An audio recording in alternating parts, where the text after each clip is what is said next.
So my name is Jonathan Zamkoff. I'm a senior producer at Pandemic Studios, and the project I'm working on is Mercenaries 2. I'm here today kind of talking to you guys about the differences between our three over-the-top high-action characters. You know, for a little bit of backstory, we very much, everything we do in Mercenaries is totally over the top. It's, you know, it's ridiculous, it's inane, it's very irreverent. You know, we like to see our characters kind of modeled after the Tarantino style, where they're witty, they're charming, they're a bit crude, they're high action, they're dangerous, they're scary, but at the end of the day, they're characters that you really find you're bringing close to your heart. So those three characters are Chris Jacobs, Matthias Nilsson, and Jennifer Mui. Each one not only kind of plays differently and looks and feels different, they also have a bit of a different backstory and a bit of a different motivation for why they do the things they do. You know, at the end of the day, pride and profit fuel the mercenary, so you know, there is a symmetry between all three of these characters, that they all want to get paid, which really is the main backstory of Mercs 2, is you kind of get, you know, you help this megalomaniac Ramon Solano stage a coup of Venezuela that you're unaware of. That part of it you're fine with. It's the part where he pulls out a gun and shoots you in the ass and then doesn't pay you that pisses off each of our distinct mercenaries in their own way, but at the end of the day, again, even though they have their own kind of moral compasses and their own motivations, the central core of being a mercenary is that you always have to get paid because your reputation is on the line at all times. So Chris Jacobs is former U.S. military, big, strong guy. You know, he's probably our most, you know, positive on the moral compass scale. He does, even though he's doing his actions for profit, there is a big part of him that's about punishing the bad guys. From a gameplay fundamental, we've given Chris more ammo, so from, you know, the kind of light RPG elements. For the player who wants to be a bit tactical, he's a guy who can take the average ammo clip, and his bumps up a lot compared to Jennifer or Matthias. So obviously, strategically, if you're somebody who likes to fire off a lot of round, if you don't like to go quietly into the night, Chris Jacobs is the character that you want to use.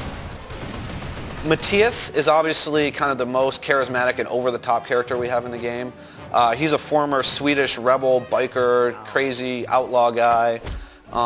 He's in it entirely for the adrenaline rush from diving, you know, headfirst into a battle, calling in airstrikes all around himself, driving tanks. You know, he really has no bounds. He's not really concerned about the collateral damage that he does, about the buildings that he takes down, about the mess that he leaves in his wake, as long as, you know, he gets his target, he gets his man, and he gets paid. And then moving on to Jennifer Mui, she's basically our femme fatale. She's very beautiful, she's charming, she's sleek, she's soft-spoken, but she's as dangerous as they come. You know, she's certainly not somebody you want to turn your back on.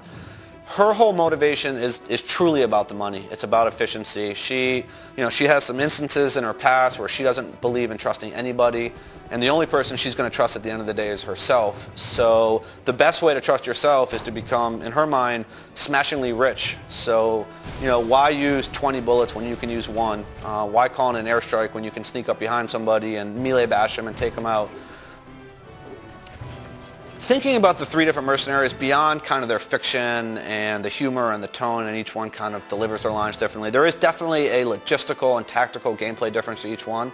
So as I mentioned, Chris Jacobs carries more ammo, so for the player who really wants to run and gun, shoot all the weapons in the game, drive around, really taking out everything in sight, Chris is probably your man.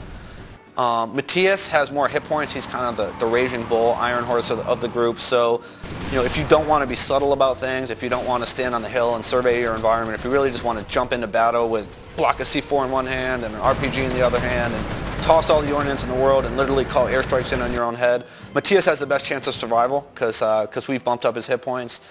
And then tactically, Jennifer doesn't have either the upgraded ammo or the higher hit points, but she's much faster than the other two mercs. So Jen is very much the idea of a stealth character where she can get from point A to point B much quicker. She can survey her surroundings in a much more subtle way because she's much faster than the other characters.